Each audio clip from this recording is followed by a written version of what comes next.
Battalion కి సంబంధించిన పోలీసులు మొన్నటి నుంచి కూడా ఆందోళన చేస్తున్న నేపథ్యంలో రాష్ట్ర సర్కార్ అయితే హై అలర్ట్ అయింది. అండ్ ఈ రోజు మార్నింగ్ కూడా సిపి ఆనంద్ కూడా ఒక సర్క్యులర్ జారీ చేశారు.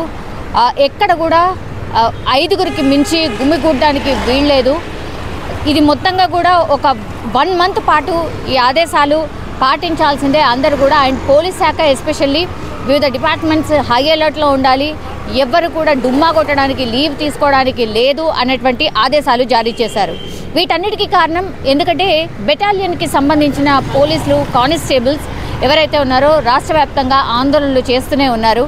సో రాష్ట్రం అంతటా కూడా ఒకే పోలీస్ విధానం ఉండాలి అనేది వాళ్ళ డిమాండ్. కాబట్టి ఈరోజు again Sachivalayam and Indira Park and Gandhi భవన్కి కూడా ముట్టడిస్తాము అనేటువంటి హెచ్చరికలు జారీ చేశారు పోలీస్ బెటాలియన్కి సంబంధించిన పోలీసులు.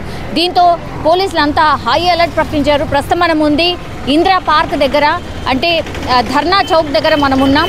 పోలీసులు అయితే భారీగా మోహరించారు. ఎనీ టైం పోలీస్ బెటాలియన్కి సంబంధించిన కానిస్టేబుల్ ఇక్కడ చేరుకొని నిరసన వ్యక్తం చేయొచ్చు అన్న ఇన్ఫర్మేషన్తో అయితే పూర్తిగా హై అలర్ట్ కనిపిస్తోంది మనకు. పూర్తిగా పోలీసులు అందరూ కూడా ఇక్కడ ఇందిరా పార్క్ దగ్గర మోహరించారు. చాలా DCM wands and police constables అందరూ కూడా మనకు విజువల్లో కనిపిస్తూ ఉన్నారు.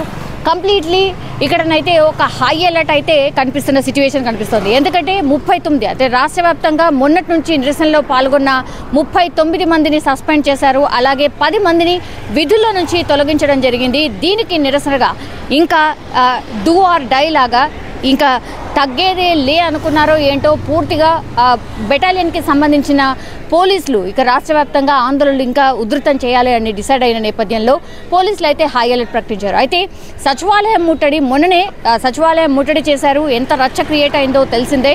సో వాళ్ళు రాకంటే ముందే అంటే శివారు ప్రాంతాలు కావచ్చు, లేదంటే సిటీలో ఉన్నటువంటి ప్రాంతాల నుంచి ఇక్కడికి చేరుకోవడానికి ప్రయత్నించే బెటాలియన్కి సంబంధించిన పోలీసులను అక్కడే అరెస్ట్ చేస్తున్న పరిస్థితి మనకు కనిపిస్తోంది. చాలామందిని అరెస్ట్ చేసి తరలిస్తున్నారు పిఎస్కి. సచివాలయానికి కావచ్చు, ఇందిరా పార్క్ దగ్గరికి కూడా రానియకుండా నిలువరించే ప్రయత్నం అయితే ఒకటి జరుగుతోంది. సో అందులో భాగంగానే ఇక్కడ మనం చూడొచ్చు పోలీసులు పూర్తిగా హై అలర్ట్లో ఉన్నారు. ఇన్ఫర్మేషన్ తెలుసుకుంటూ ఉన్నారు. కంప్లీట్లీ ఇందిరా పార్క్ దగ్గర పోలీసులు పూర్తిగా డేగ కన్నులాగా ఎవ్రీథింగ్ వాళ్ళ ఆధీనంలో ఇందిరా పార్క్ ఉంది అనేటువంటిది అయితే మనకు అర్థమవుతుంది. మనం చూడొచ్చు పూర్తిగా పోలీస్ వ్యాన్స్ ఇవి. సో కంప్లీట్లీ ఇక్కడ పోలీసులే ఎక్కువగా ఉన్నారు. మొత్తం పోలీస్ వ్యవస్థ హై అలర్ట్గా ఉంది. ఇందిరా పార్క్ దగ్గర లోపల కూడా గ్రౌండ్ లోపల కూడా చాలామంది పోలీసులు ఉన్నారు. పోలీస్ వ్యాన్స్ని చూడొచ్చు. అండ్ పూర్తిగా ఈ పోలీసులు తరలించే ఇవన్నీ కూడా డీసీఎం వ్యాన్స్ కూడా మనకు స్పష్టంగా కనిపిస్తూ ఉన్నాయి. పొద్దున 9 గంటల నుంచి వీళ్ళందరూ ఇక్కడే ఉన్నారు. ఒకవైపు సచివాలయం దగ్గర అండ్ ఇందిరా పార్క్ దగ్గర ఈ 2 ప్లేసెస్లు మేము ముట్టడించబోతున్నామని ఒక హై అలర్ట్ నేపథ్యంలో పోలీసులు అయితే పూర్తిగా పహారా కాస్తున్న సిచ్యువేషన్. కానీ వాళ్ళని ఇక్కడి వరకు రానియకుండానే అరెస్ట్ చేసి తరలిస్తూ ఉన్నారు.